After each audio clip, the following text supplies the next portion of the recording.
축협 전세기 띄우는 조건이 경기력이라더니 선수들은 귀국때만. 대한축구협회가 다음 달 요르단전에 전세기를 띄우기로 했지만 정작 선수들은 귀국할 때만 탑승할 예정입니다. 축구협회는 경기력 등을 고려한 특별한 경우로 판단되면 전세기를 운영한다고 밝혔는데요. 이마저도 안 좋은 재정 상황 탓에 제약이 있는 걸로 보입니다. 정주희 기자입니다. 팔레스타인전을 마친 축구대표팀은 15시간에 걸쳐 카타르를 경유해 오만에 입국했습니다. 유럽파 소집과 바레인 원정에 전세기를 가동한 일본과 비교가 됐고 수준 높은 한국 선수들이 일반 비행기를 이용해 놀랐다는 일본 매체의 반응까지 더해져 논란이 됐습니다. 축구협회는 다음 달 요르단, 이라크와의 월드컵 3차 예선 2연전에는 2021년 이란 원정 이후 3년 만에 전세기를 띄웁니다. 다만 가는 편에는 응원단과 스폰서, 기자단만 탑승하고 선수단은 요르단전이 끝나고 귀국할 때만 이용합니다. 전세기보다 앞서 출국하는 선수단은 아부다비를 거쳐 요르단까지 가는 장도에 올라야 하는 겁니다. 축구협회는 경기력 관리 전략 등을 고려해 특별한 경우 전세기를 운영해왔다며 3차 예선에서 요르단과 이라크가 가장 전력이 강하다고 판단해 이라크와의 홈경기를 대비하고자 귀국 시 전세기 운영을 결정했다고 밝혔습니다. 이라크전에 초점을 맞춘 전세기라는 건데 그렇다고 요르단으로 가는 전세기에 정작 선수단만 빠진 이유는 설명이 되지 않습니다. 결국은 재정 문제로 보입니다. 전세기를 한번 띄울 때 기본적으로 8억 물결표 10억 원이 드는 걸로 전해졌는데 선수단 일정에 맞춰 체류 기간이 길어지면 비용은 더 많이 들게 됩니다. 1박 3일 짧은 일정으로 전세기를 이용하는 응원단은 209명, 숙소 등을 포함해 100만 원의 참가비를 받았습니다. 축구협회는 이 참가비와 협회 자체 예산으로 전세기를 운영한다고 밝혔습니다. 300억 원의 보조금을 받고 1900억 예산으로 운영되는 축구협회입니다. 국가대표팀을 최상의 컨디션으로 운영해야 하는 의무가 있는 단체죠. 전세기 운영조차 제대로 할 수 없는 축구협회 행정력이라면 문제가 상당히 있어 보입니다. 다음 주 축구협회에 대한 국회 현안 질의에서는 전세기 운영을 포함한 협회의 미흡한 행정에 대한 질타가 이어질 전망입니다. 2. 드디어 터졌다. 배준호. 환상 궤적 코너킥 오른쪽 화살표 시즌 첫 AES. 최고 평점. 스토크는 헐시티의 1에서 3패배.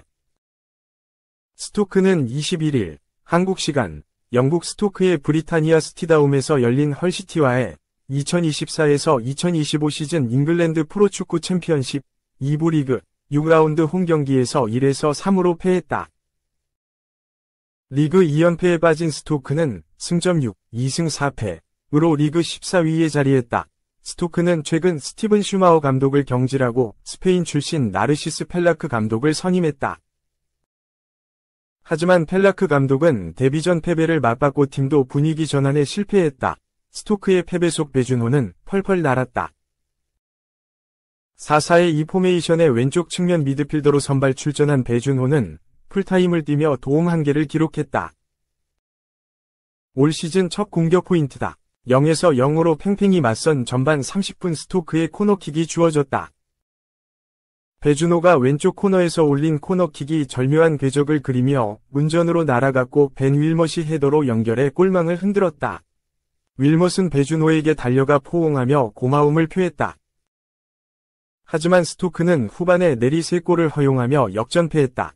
후반 19분 KC 팔머에게 동점골을 내준 뒤 후반 32분 리건 슬레이터에게 역전골을 허용했다. 후반 34분에는 윌못의 자책골까지 나왔다. 배준호도 경기 끝까지 뛰었지만 추가 공격 포인트를 올리지 못했다. 축구 통계 매체 폼업에 따르면 배준호는 팀 내 최고 평점인 7.6을 받았다.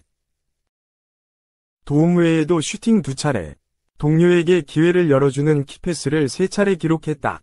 패스 성공률은 79%, 33분의 26였다. 배준호는 오는 28일 오후 11시 미들즈브로와 리그 7라운드에서 시즌 마수거리 득점에 도전한다. 3. 다니엘 레비 혈압 오른다. 1121억. 역대 최악의 먹튀. 탈트넘 후 데뷔골 폭발.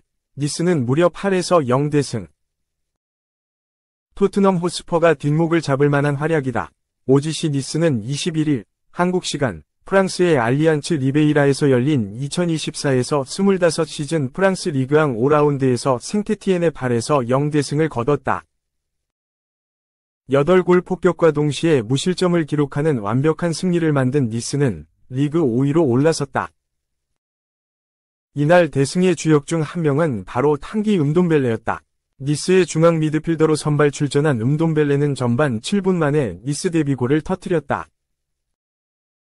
오른쪽에서 니스의 크로스가 올라왔고 이를 생테티엔의 수비수가 걷어냈다. 여기서 따라 들어오던 음돔벨레가 박스 안에서 볼을 잡은 뒤 강력한 오른발 슈팅으로 생테티엔의 골망을 갈랐다. 이번 시즌 음돔벨레는 토트넘 시절의 부진을 완벽히 씻어내고 있다. 그는 개막 후에 펼쳐진 니스의 5경기에 모두 선발 출전했다. 그리고 생테티엔전 득점을 포함해 현재까지 한 골 1도움을 기록 중이다. 자연스레 토트넘 팬들은 뒷목을 잡게 됐다. 음돔벨레는 2019년 올림피크 리옹을 떠나 토트넘에 입단했다. 당시 토트넘이 음돔벨레 영입에 투자한 이적료는 6,300만 파운드, 약 1,121억 원이었다. 리옹에서의 맹활약 덕분이었다. 음돔벨레는 리옹 시절 화려한 드리블과 날카로운 패스로 프랑스에서 가장 주목받는 미드필더 중 한 명이었다. 그의 능력을 인정한 토트넘은 당시 토트넘 역사상 최고 이적료를 지불하며 음돔벨레를 데려오는 데 성공했다. 하지만 음돔벨레는 토트넘 입단 후 이렇다 할 모습을 보여주지 못했다. 심각한 부진과 더불어 프로답지 못한 불성실한 태도가 자주 나왔다. 이에 토트넘은 결국 음돔벨레를 매각하기로 결심했는데 마땅한 협상팀을 찾지 못했다. 그저 음돔벨레를 리옹과 나폴리, 갈라타사라이로 임대 보내야 할 뿐이었다. 그러던 중 결국 올여름 음돔벨레를 니스로 매각하는 데 성공했다. 하지만 놀랍게도 음돔벨레는 니스 입단과 동시에 최고의 활약을 펼치고 있다. 토트넘 입장에선 어이가 없을 법도 하다. 4. 오피셜 독일 최대 근본팀이 어쩌다가 3부 리그 추락 위기 샬케. 결국 헤라르츠 감독 경질. 위기의 샬케 공사가 결국 헤라르츠 감독까지 경질했다. 샬케 공사는 21일 한국 시간 구단 홈페이지를 통해 FC 샬케 공사위 이사회는 집중적인 논의 끝에 마크 윌모츠 스포츠 디렉터와 카렐 헤라르츠 감독을 즉각적으로 직무에서 해임하기로 결정했다. 라고 공삭화했다. 샬케 공사는 분데스리가에서 명문 클럽으로 꼽히며 2000년대와 2010년대 분데스리가의 강팀이었다. 그들은 노이어, 자네, 고레츠카, 훈텔라르, 웨질, 라키티치, 라울 등등 최고의 선수들을 배출해냈다. 그들은 여러 번의 리그 준우승과 포칼 우승도 차지했지만 2016-17 시즌부터 떨어지기 시작했다. 초반 공격진과 미드진이 부진했고 수비진도 급격하게 집중력이 떨어지며 바닥까지 떨어졌고 후반기에 무승부를 너무 많이 기록하며 10위로 마무리했다. 2017-18 시즌에는 도메니코 테데스코 감독이 부임하면서 기적을 썼다. 테데스코 감독이 팀을 아예 바꾸면서 리그 2위를 달성시키며 다시 부활하나 싶었지만 고레츠카가 미넨으로 이적하고 막스 마이어도 팀과 관계가 좋지 않았다. 하지만 테데스코 감독도 다음 시즌 지난 시즌의 모습은 어디 가고 계속해서 부진의 늪에 빠지며 경질당했다. 그렇게 리그 중하위권으로 시즌을 마감하던 샬케는 2020-21 시즌 최악의 시즌을 보내게 된다. 그들은 30경기 무승 행진을 기록했으며 클럽 재정은 2천억이 넘는 부채로 위태로웠다. 결국 그들은 18위로 강등당했다. 1987-88 시즌 이후 33년 만에 2부 리그로 내려온 그들은 데니 라자, 지몬 테로데를 영입하며 승격을 다짐했다.